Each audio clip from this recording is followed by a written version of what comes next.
किशोरी जी से चंद्रानना सखी ने पूछा, हे प्रियाजू, हे राधे, परम सौभाग्यदायक महान पुण्यजनक श्री कृष्ण की प्राप्ति कैसे होती है? प्रियाजू से पूछा। प्रियाजू ने कहा, बहुत जल्दी श्री कृष्ण की प्राप्ति कराने में समर्थ है श्री तुलसी महारानी जी। प्रियाजू का वो बताया हुआ उपाय श्री वृंदा सखी, ये वृंदावन की अधिष्ठात्री देवी हैं, ये वृंदावन की पूरी व्यवस्था को देखती हैं। प्यारे जू के नित्य केल की व्यवस्था करती हैं और इनकी कृपा के बिना कोई वृंदावन में प्रवेश नहीं कर सकता। ये हमारी प्यारी जू की प्रिय सखी वृंदा सखी श्री तुलसी महारानी जी। चंद्रानना सखी ने कहा कि परम सौभाग्यदम राधे महापुण्यम वरप्रदम श्री कृष्ण श्यापि लब्ध्यर्थम, तो उनका तुलसी सेवनम मतम, मेरे मत में यदि तुलसी जी की सेवा की जाए, तुलसी जी का यदि स्पर्श हो जाता है, तुलसी जी का नाम कीर्तन किया जाता है, तुलसी जी को प्रणाम किया जाता है, तुलसी जी का वृक्ष लगाया जाता है, तुलसी जी को जल अर्पित किया जाता है और तुलसी दल से नित्य भगवत सेवा की जाए, बहुत जल्दी श्री कृष्ण प्रसन्न हो जाते हैं। प्रतिदिन जो तुलसी जी की भक्ति करता है, तुलसी का पौधा रोप करके तुलसी जी का सिंचन करना, तुलसी जी को तिलक लगाना, तुलसी जी को माला पहनाना, तुलसी जी की परिक्रमा करना, तुलसी जी को प्रणाम करना, वो कोटि सहस्त्र युगों तक ऐसा महान सुकृत होता है कि भगवान श्री कृष्ण के नित्य समीप रहता है जो तुलसी जी की सेवा करता है। जब तक मनुष्य की लगाई हुई तुलसी की शाखा प्रशाखा बीज पुष्प सुंदर दल से तुलसी जी सुशोभित होती है, तब तक हजारों कल्पों में श्री हरिधाम में रहते हुए उसका कभी पुण्य नष्ट नहीं होता। जैसे एक दिन 1000 कल्प, 2 दिन 2000 कल्प, वो भगवान के नित्य धाम में महान सुकृत के बल से भगवत धाम में रहेगा, जो तुलसी जी का पक्का मान लीजिए। जब स्वयंसी में से तो तुलसी जी रोपण करके तुलसी जी का एक वन लगाया था और रोज नवीन नवीन मंजरी तुलसी दल लेकर प्रभु के चरणों में, कहीं न कहीं तुलसी जी की कृपा हुई। वृंदावन, ये वृंदा अधिष्ठात्री देवी वृंदावन की है, इनकी कृपा के बिना। हे चंद्रानने, संपूर्ण पत्रों और पुष्पों को जो उतार करके सम्मान पूर्वक पहले प्रार्थना करनी चाहिए, हे वृंदा देवी, हे तुलसी जी, भगवान श्री हरि की पूजा के लिए या प्रियाजू की पूजा के लिए हम आपके कुछ मंजरी कुछ दल लेकर के सेवा करना चाहते हैं, आप कृपा करके मुझे दीजिए, और फिर उतार लें। ऐसे नोचना नहीं, बहुत सम्मान से बहुत प्यार से, तो तुलसी जी प्रसन्न होती हैं। जो मनुष्य तुलसी दल से श्री हरि की पूजा करता है, कोई भी पाप उसका स्पर्श नहीं कर सकता। पूर्व में किया हुआ कोई भी पाप उसको दंड नहीं मिलेगा, जो तुलसी जी की आराधना नित्य करता है। अब इतना जल भी ना चढ़ा दे, तुम्हारे पुण्य हो जाए और तुलसी जी अंतर ध्यान, अनुकूल जल, जैसे मान लो गमले पे हैं तो इतना बड़ा तांबे का रोज उससे चढ़ा, अब भर के लोटा चढ़ा दोगे 2-4 दिन में अंतर ध्यान हो जाएंगे तुलसी जी। बहुत विवेक से जरूरत है, मतलब भारी पुण्य होगा। अब इतना बड़ा लोटा रोज जल चढ़ाओगे तो 2-4 दिन में पीली होके अंतर ध्यान हो जाएंगे। इतना जल, अनुकूल जल चाहिए, एक तांबे का छोटा सा लिया, ऐसे रोज डालो, उसमें कोई फर्क नहीं, और गमला उठाकर धूप में विराजमान करो। सेवा का मतलब क्या है? जो तुलसी जी को जल अर्पित करके तुलसी जी की सेवा करता है, हरि चिंतन करता, कभी कोई पाप उसका स्पर्श नहीं कर सकता। 100 भार सोना, 400 भार चांदी,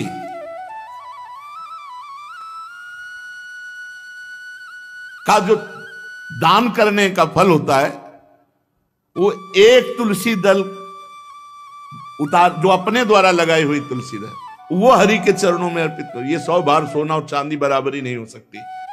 कितना महत्व है। जो रोज तुलसी दल चयन कर, द्वादशी को ना चयन करे। द्वादशी को मतलब बहुत बड़ा अपराध लगता है तुलसी दल का, इस मतलब तुलसी के वृक्ष का भी स्पर्श न करे। प्रणाम नमस्कार दूर से, एक भी दल नहीं टूटना चाहिए। द्वादशी को ऐसा हमने महापुरुषों से सुना है कि मंजरी और पत्र उतारना ये ठीक नहीं, बिल्कुल नहीं ठीक है।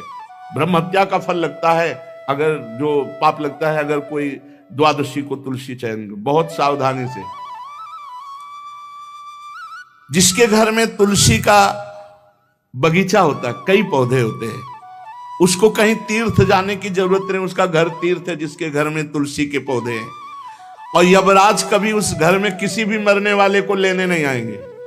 जिसके घर में तुलसी, लगा लो भैया तुलसी लगा लो घर में, काहे को यमराज को आने दोगे।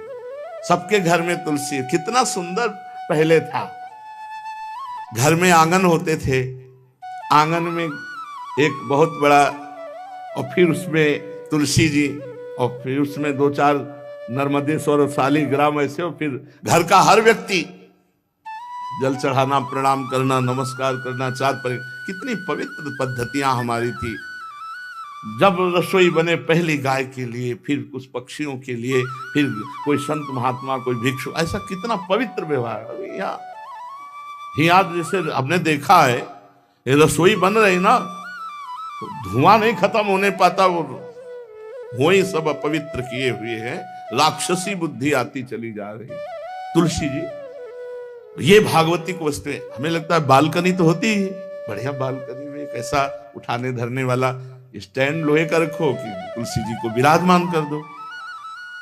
जिसके घर में तुलसी जी विराजमान होती, उसके घर में यमराज कभी नहीं जाते। जो तुलसी जी का सेवन करता है, उसकी सारी कामनाएं तुलसी जी पूर्ण कर देती है। तुलसी जी को लगाना, तुलसी जी का पालन करना, तुलसी जी को सिंचन करना, तुलसी जी का दर्शन करना, तुलसी जी का स्पर्श करना, मनुष्य के द्वारा जो मन, वाणी और शरीर से पाप हो गए, सबको तुलसी महारानी क्षमा कर देती है, दग्ध कर देती है। पुष्कर आदि तीर्थ, गंगा आदि परम पावन नदियां, ये सब जो स्नान आदि, अवगाहन आदि करने का फल देते हैं, वो केवल तुलसी जी घर में विराजमान है, उसको फल मिल जाएगा। कितने बढ़िया। जो तुलसी जी की नवीन मंजरी प्रभु के चरणों में अर्पित करके प्रणाम करता है, वो चाहे कितना भी अपराध किए हो, वो कभी यमपुरी को नहीं देखेगा, कभी यमराज के पास नहीं जाएगा। जो मनुष्य तुलसी काष्ठ का घिसा हुआ चंदन लगाता है, उसके सारे संचित भस्म हो जाते हैं, और क्रियमाण जो वर्तमान, वो कभी उसको बांध नहीं सकते। तुलसी जी का काष्ठ का घिसा हुआ चंदन। जिसके घर में तुलसी की छाया होती है, वहां पितरों को अपने आप कल्याण प्राप्त हो जाता है। जो श्राद्ध करने से लाभ मिलता है पितरों को, घर में तुलसी लगा के, जो तुलसी की छाया, बड़ा वृक्ष, पितरों को तृप्ति मिलती है। चतुर्भुज ब्रह्मा जी सारंग धनवा श्री हरि के महामहिम स्वरूप की अनुभूति करने के लिए भी कहा है कि तुलसी जी का महान महात्म्य है। अगर तुलसी जी का सेवन करे तो भगवान श्री हरि की महिमा को जान जाएगा। स्त्री हो या पुरुष, पुरुष नपुंसक नारीवा जीव चराचर कोय, सर्व भाव भज कपट तज मोह परम प्रीस होय। शरीर वर्दी है, हमारी पोशाक है, हम सब एक हैं, आत्मस्वरूप है, कुछ अलग नहीं है। शरीर केवल पांच भौतिक है तो सबका पांच भौतिक है, उसमें चिन्ह है स्त्री पुरुष के, बस इसके लिए भगवान की आराधना निषेध थोड़ी है। जो स्त्री या पुरुष श्री तुलसी जी के काष्ठ के मन के बना के, जैसे छोटी कंठी या बड़ी माला धारण करता है, श्री कृष्ण उसके बस में हो जाते हैं। यह है तुलसी जी की महिमा। परम सुहाग श्री कृष्ण मिल जाते हैं, और कौन सी भी हमें उपलब्धि चाहिए। हे गोपनंदिनी, तुलसी जी का सेवन करने से श्री कृष्ण वश में हो जाते हैं।